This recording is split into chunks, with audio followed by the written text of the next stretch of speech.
थेट जाऊया, उदय सामंत बोलतायत।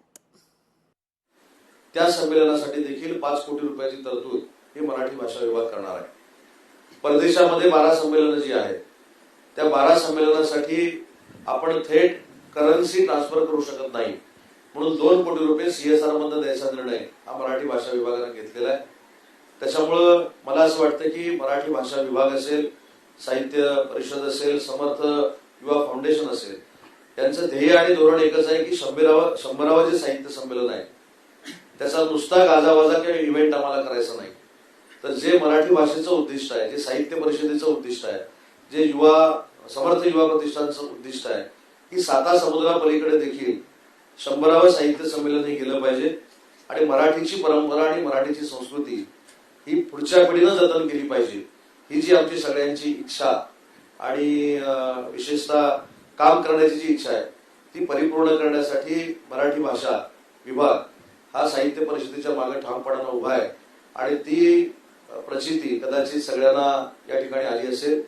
आज आमच्या उपस्थितीमध्ये जी बैठक झाली त्याच्यामध्ये अजून विविध कार्यक्रम 3 ऑक्टोबर पासून 9 ऑक्टोबर पर्यंत आम्हाला करायचे आहेत। विद्यार्थी संमेलन आम्हाला करायची आहे, महिला संमेलन आम्हाला करायचे आहेत, जेणेकरून प्रत्येक घटकापर्यंत आपली अभिजात मराठी भाषा पोहोचली पाहिजे हा उद्देश डोळ्यासमोर ठेवून मराठी साहित्य परिषद जे काम करणार आहे त्याला पूर्ण सहकार्य मराठी भाषा विभागानं करण्याचा निर्णय आजच्या बैठकीमध्ये घेतलेला आहे।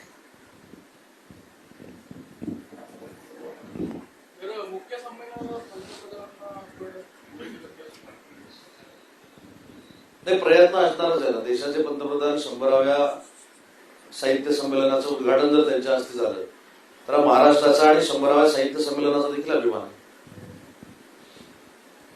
100 छोटी संमेलन होणार आहे, ते नेमकं काय? नाही, या संमेलनामध्ये मला असं वाटतं की जो कालावधी आपल्याला मिळतोय म्हणजे 14 ऑगस्टला पहिलं संमेलन हे त्याची नांदी सुरू होते, ती पुण्याचं संमेलन होईपर्यंत ही संमेलनं सुरू राहतील।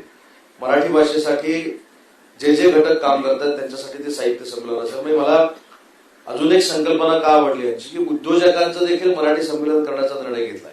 म्हणजे जसा मी मराठी भाषेचा मंत्री आहे तसा उद्योग मंत्री देखील आहे, त्याच्यामुळे मराठी उद्योजकांना एकत्र करण्याचं धाडस देखील मराठी साहित्य। लोकशाही मराठी ऐका, पहा, जागरूक रहा।